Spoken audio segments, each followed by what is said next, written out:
Hello, everyone, and welcome back to today's story. In this episode, we follow James and Diep as they face a heartbreaking challenge that could tear their family apart.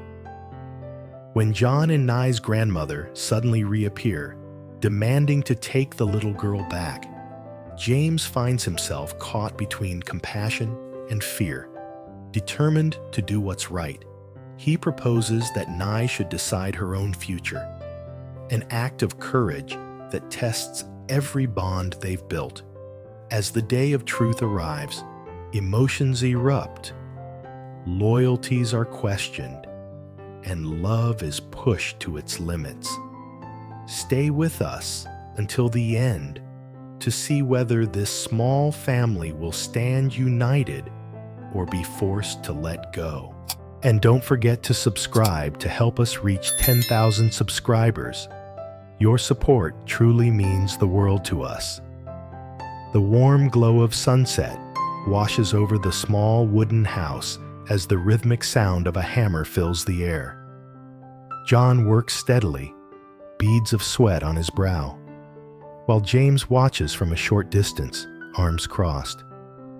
The silence between them carries the weight of their shared past. Broken trust, stubborn pride, and unspoken regrets. "I'll help you find the wood to finish this place," James finally says, his tone calm but deliberate. John freezes, lowering his hammer. The offer sounds too generous, too forgiving. "You'd help me?" he murmurs, disbelief trembling in his voice. "After everything I did?" James's gaze softens, but remains guarded. "You're here now, working on my land. That means something." The air between them hums with unspoken forgiveness. John's eyes glisten as he nods slowly. "I'll earn it back," he says, "every bit of it." James tilts his head, studying him. "Then we'll make a deal. You tend the grapefruit trees and the chickens. Keep them healthy. That'll be your part. It's not just a condition. It's a lifeline." John grips the hammer tighter, a rush of gratitude and guilt colliding in his chest. "Thank you," he whispers. As James walks toward the grove, the late light glints off the ripening fruit. The scent of citrus lingers in the breeze. He pauses, turning back. "I was going to sell this land," he says quietly, "but seeing you change, I think I'll keep it." The words hit John like a hammer to the heart. His throat tightens, and he bows his head, unable to meet James's eyes. That simple trust, offered freely, feels heavier than punishment. When James leaves, the farm hums with life again. The cluck of hens, the rustle of leaves, the faint sound of a man trying to rebuild not just a house, but himself. Yet even as James steps away, a new storm brews beneath the calm. His thoughts drift to Diep and little Nigh, his family, his heart, and the unsettling rumors he's heard about someone searching for the child. Later that evening, the sky burns orange and violet. James sits outside the old house, the scent of sawdust lingering. The sound of footsteps approaches, measured, deliberate. A man steps out of the shadows, his gray hair catching the dying light. "I've come for Nigh," the man says. "Her grandmother wants her back." James's body stiffens. He motions for the man to sit, though his tone remains sharp. "You're saying you're her family?" The man nods. "Yes, we've been looking for her. We didn't know where she'd gone. I came days ago, but I couldn't find Diep." "Diep's been sick," James replies, voice heavy with concern. "She and Nigh are at my house." His eyes narrow. "Tell me the truth. Do you really want to raise Nigh? Or is this about something else?" The man's face tightens. She's blood. That's reason enough. James leans forward, his voice firm. Blood doesn't always mean love. Nig's been through enough. Can you promise she'll be safe? Happy? For a long moment, the man says nothing. His silence tells James everything. Then quietly, the man admits, our family made mistakes. We doubted Nig's parentage. We turned away when we shouldn't have. The admission stirs something in James. Sympathy, perhaps, but also anger. He takes a deep breath. Nig's happiness comes first, he says. If you truly care for her, you'll let her choose. The man looks startled, then nods slowly. You'd let her decide? I would, James answers, voice low but resolute. It's not about who claims her. It's about who loves her. As the last light fades, the two men sit in uneasy peace. The tension between them is thick, but not cruel, like two sides of the same grief. In the distance, the trees sway gently, whispering secrets to the darkening sky. When James stands to leave, his mind is heavy. This meeting has set something in motion, something he can't stop. He knows the next few days will test every bond they've built, every promise made. By nightfall, the world is quiet again. The oil lamp burns low in the small wooden house. The room smells of earth and citrus, and shadows stretch across the walls like reaching hands. James sits across from the man, his tone measured. If you and the grandmother want custody, the law will want proof you can care for her. We can, the man insists. We have a home, land, family. But where was that family? James cuts in, when Nigh was cold and hungry. The man flinches. The words sting because they're true. From outside, a neighbor's voice breaks the silence. Let Nhi choose. The bystander calls softly. She's old enough to know her own heart. James exhales slowly. Exactly, he says. We'll do this properly. A meeting with Nigh, Diep, and a social officer. That's how it should be decided. After a pause, the man nods. That's fair. The faint crackle of the oil lamp fills the quiet. There's no hatred here, only the heavy ache of love divided. James stands, looking toward the window. The moonlight spills across the yard, pale and still. His heart aches with the weight of what's coming. He imagines Nhi's laughter echoing through their home, the way she calls him Dad, without hesitation. The thought of losing that word, of losing her, cuts deeper than any blade. Still, he knows what he must do. We'll let her choose, he repeats under his breath, though his voice trembles, because love isn't about holding on. It's about giving what's best. Outside, the night air is cool. Crickets sing beneath the trees, and the stars blink faintly overhead. James steps into the yard, the gravel crunching under his boots. The man watches from the doorway, his expression unreadable. You love her, he says quietly. I do, James replies, turning back. That's why this hurts. The man lowers his gaze. Then maybe we both love her in our own ways. James nods faintly, his throat tightening. He doesn't trust his voice enough to answer. He looks out toward the horizon, where the trees meet the stars. The wind moves gently through the leaves, carrying whispers of what's to come. In the stillness, he can almost hear Nig's laughter, her small footsteps echoing in the yard. He closes his eyes. Every sound, every memory feels like a goodbye waiting to happen. And though he stands tall beneath the endless night, James knows one truth. Whatever choice Nigh makes, his life will never be the same again. Morning light streams softly through the curtains, bathing the wooden floor in a gentle golden hue. The house is quiet except for the faint rustle of fabric and the clinking of dishes. Diep stands by the table, slowly wiping its surface with a damp cloth. Her movements are deliberate, almost too careful, each one a small rebellion against her body's lingering weakness. James pauses at the doorway, arms folded, watching her. The sunlight catches her hair, but the pale color of her skin makes his heart twist. "Diep," he says, voice calm but firm. "You shouldn't be on your feet." She glances back and offers a soft smile. "I'm fine. Just trying to tidy up a bit." "Fine?" James steps closer, brow furrowed. "You could barely stand last week."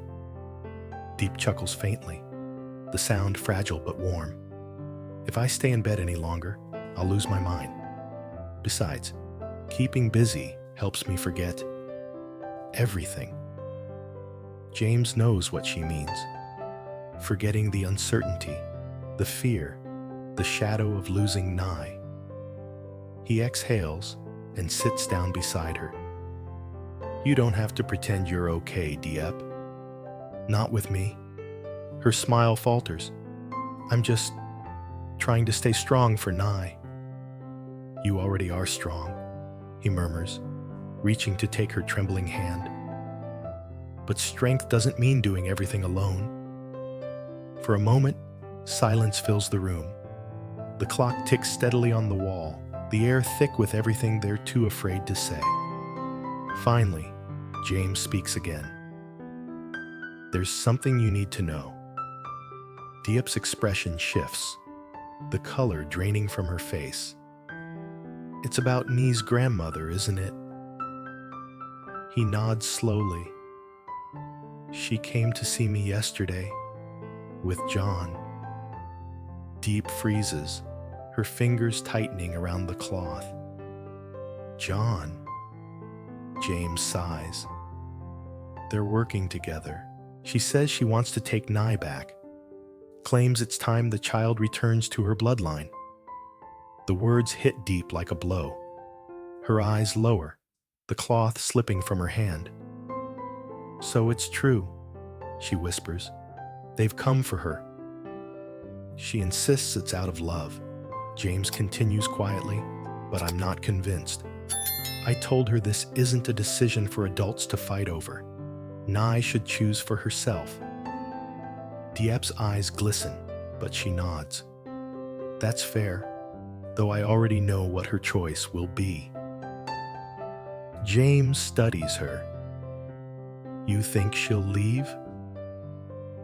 A tear escapes down Diep's cheek.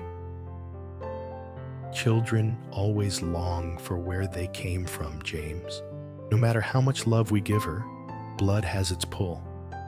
He leans forward, voice low. "Don't say that. You've given Nigh everything.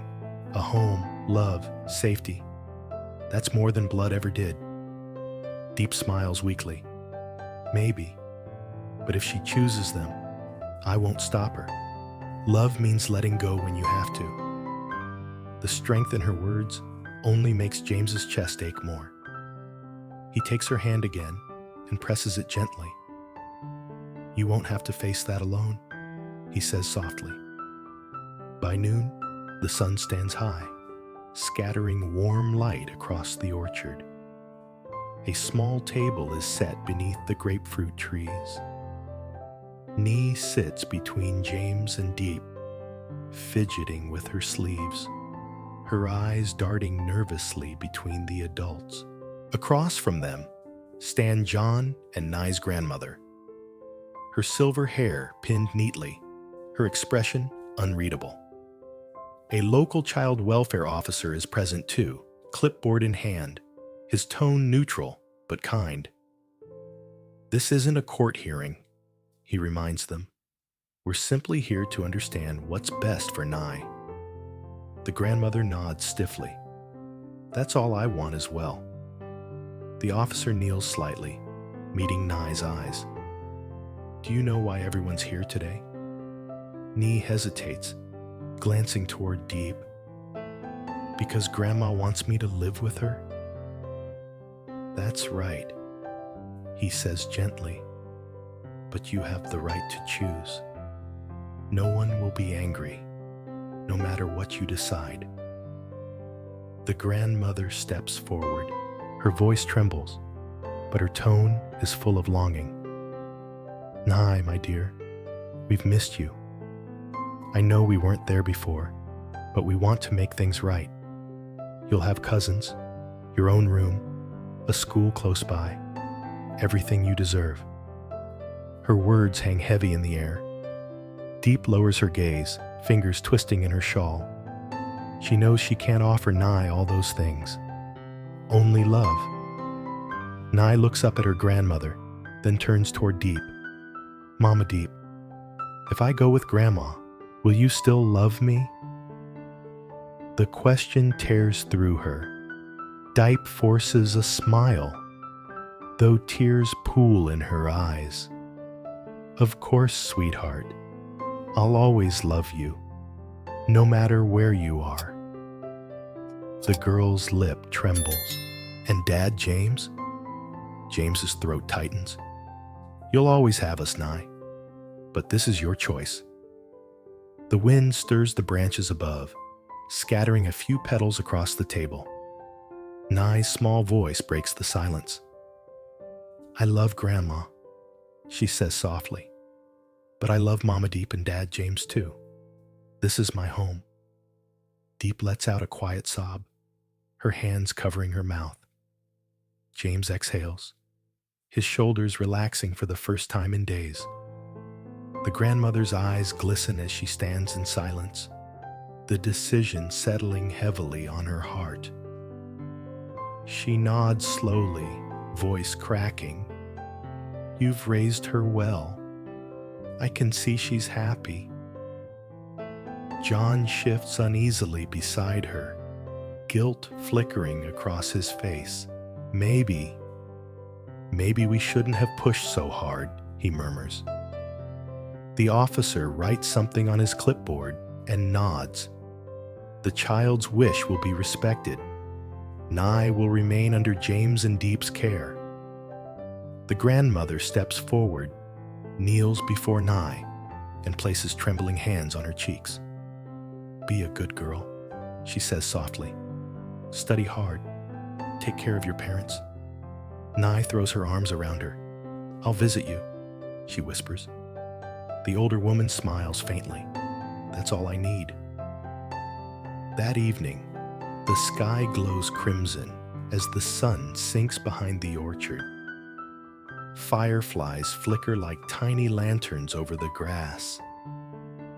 Nhi runs through the yard, chasing the glowing lights, her laughter ringing like bells. On the balcony, Diep sits wrapped in a soft shawl, a steaming cup of tea between her palms. James joins her, leaning against the railing. She chose to stay, he says quietly, his gaze following Nhi's laughter. Diep nods. Yes, but it still hurts, doesn't it? For her grandmother, for all of us. James nods. Maybe that's what love does. It hurts, but it also heals. Diep leans her head against his shoulder, sighing softly. Do you think John and her grandmother will ever forgive themselves? I think they already started to, he answers. Today wasn't about winning or losing. It was about seeing who truly loved Nigh the most. They fall silent, watching as Nigh catches a firefly in her tiny hands, giggling before letting it go. She's grown so much, Diep whispers. When I first held her, she was so scared, so quiet. Now look at her, laughing like the world can't hurt her anymore. James smiles faintly. That's because she finally knows what home feels like.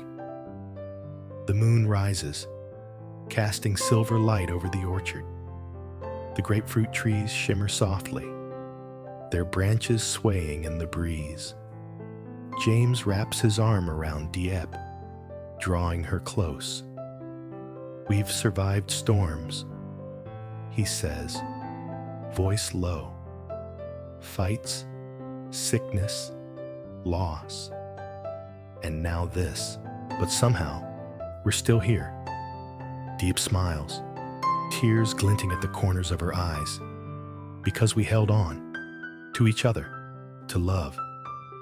The night deepens, quiet and tender.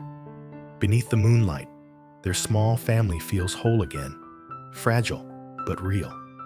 As Nhi runs toward them, her laughter echoing through the night, Diep rises slowly, her hand finding James's.